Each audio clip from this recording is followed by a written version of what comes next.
हवाई जहाज़ क्यों हवा में उड़ता है, कभी आपने सोचा? गौर करें। गाड़ी जितनी मर्जी तेल चल ले, कार बस ट्रेन जितनी मर्जी तेल चल ले, ये हवा में उड़ना नहीं शुरू कर देती।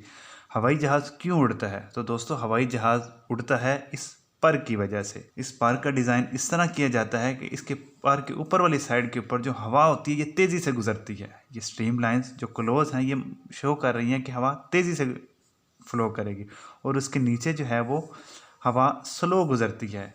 स्लो गुजरती है तो यहाँ पर प्रेशर ज़्यादा होता है। अब दोस्तों, यहाँ पे प्रेशर है ज़्यादा, नीचे वाली साइड पे, विंग की नीचे वाली साइड पे प्रेशर है ज़्यादा, ऊपर है प्रेशर कम।